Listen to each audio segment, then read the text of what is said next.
ಎಲ್ಲರಿಗೂ ನಮಸ್ಕಾರ. ಇದು ನಾನು and this is my sister. And ನಾವು ಇವತ್ತು ಕಾಲೇಜ್ ಡ್ರಾಪ್ ಮಾಡೋಕೆ ಹೋಗ್ತಾ ಇದ್ವಿ, ಯಾಕಂದರೆ ಅವಳು ಇವತ್ತು ಟೆಸ್ಟ್ ಇದೆ, ಟೈಮ್ ಆಗಿದೆ. ಸೊ ನಾವು ಹಾಗೆ ಡ್ರಾಪ್ ಮಾಡಿಬಿಟ್ಟು ಕಾಲೇಜ್ಗೆ ಹೋಗೋಣ ಅಂತ ಬಂದ್ವಿ. ಈ ಕಾಲೇಜಲ್ಲೇ ಕೂಡ ನಾನು ಓದಿದ್ದು, ಸ್ಕೂಲ್ ಕೂಡ RGSPU ಕಾಲೇಜಲ್ಲೇ ನಾನು ಓದಿದ್ದು. ನೋಡಿ ಹೋಗ್ತಿದ್ದಾಳೆ. ಆ್ಯಂಡ್ ನಮ್ಮ ಕಾಲೇಜ್ ಕಡೆ ಹೊಂಟ್ವಿ. ಏನು ಗುರು ಟ್ರಾಫಿಕ್ ಬೆಂಗಳೂರಲ್ಲಿ ಸಾಕಾಗೋಯ್ತು ಕಾಯ್ದು ಆ್ಯಂಡ್ ಕ್ಲಾಸಸ್ ಮುಗೀತು. ತಿರ್ಗಾ ನಮ್ಮ ಕ್ಲಾಸ್ಗೆ ಹೋದ್ವಿ.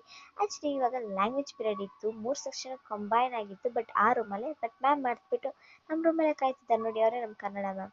ಆ್ಯಂಡ್ ತಿರ್ಗಾ ಅದೇ ರೂಮ್ಗೆ ಹೋದ್ವಿ. ಆಮೇಲೆ 3 ಸೆಷನ್ ಕೂಡ ಒಟ್ಟಿಗೆ ಕೂತ್ಕೊಂಡಿದ್ವಿ. ನೋಡಿ ನಮ್ಮ ಫ್ರೆಂಡ್ಸ್ ಒಟ್ಟಿಗೆ ಕೂತ್ಕೊಂಡಿದ್ವಿ. ಆಮೇಲೆ ತಿರ್ಗಾ CA ಕ್ಲಾಸಸ್ ಇತ್ತು, ನಮ್ಮ ಕ್ಲಾಸ್ಗೆ ವಾಪಸ್ ಬಂದ್ವಿ.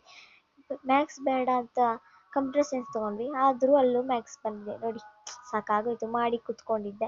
ಆ್ಯಂಡ್ ಬೋರ್ ಹೊಡಿತಿತ್ತು ಅಂತ ಮೂವಿಗೆ ಹೋಗೋಣ ಅಂತ ನಮ್ಮ ಫ್ರೆಂಡ್ಸ್ ಎಲ್ಲ ಬಂಕ್ ಹೊಡೆದು ಮೂವಿಗೆ ಬಂದ್ವಿ.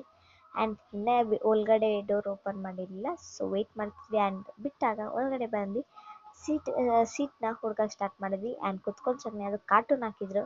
ನೋಡಿ ಅದೇ ನನ್ನ ಫ್ರೆಂಡ್ ಮೋನಿಕಾ ಅಂತ. ನೋಡಿ ಇಲ್ಲೂ ಕಾಣಿಸ್ತವಳೆ, ಅಲ್ಲೂ ಕಾಣಿಸ್ತವಳೆ. ಆ್ಯಂಡ್ ನಾವು ಹೋಗಿದ್ದು ಮೂವಿ ಫ್ರಮ್ ಸೊ. ಮೂವಿ ಮಾತ್ರ ತುಂಬ ಚೆನ್ನಾಗಿದೆ ಆ್ಯಂಡ್ ಮಸ್ತ್ ಕಾಮಿಡಿಯ ಕೂಡ ಇದೆ. ನೋಡ್ತಾ ಇದ್ರೆ ಮತ್ತೆ ನೋಡ್ತಾನೆ ಇರಬೇಕು ಅನಿಸುತ್ತೆ. ಮಾತ್ರ ಮೂವಿಲಿ ಮಾತ್ರ ತುಂಬ ಒಳ್ಳೆ ಮೆಸೇಜ್ ಕೊಟ್ಟಿದ್ದಾರೆ. ಪ್ಲೀಸ್ ಎಲ್ಲ ಹೋಗಿ ಥಿಯೇಟ್ರಲ್ಲಿ ನೋಡಿ ಆ್ಯಂಡ್ ನಮ್ಮ ಕನ್ನಡ ಸಿನಿಮಾನ ತಿಳಿಸಿ. ಆ್ಯಂಡ್ ನನಗೆ ಮಾತ್ರ ತುಂಬ ಇಷ್ಟ ಆಯಿತು ಮೂವಿ. ಆ್ಯಂಡ್ ನನ್ನ ಫ್ರೆಂಡ್ಸ್ ಎಲ್ಲ ಮೂವಿ ಮುಗಿಸ್ಕೊಂಡು ಬಸ್ಸಲ್ಲಿ ಹೋದ್ವಿ. ಆ್ಯಂಡ್ ಇದು ನನ್ನ ಡೇ ಆಗಿತ್ತು.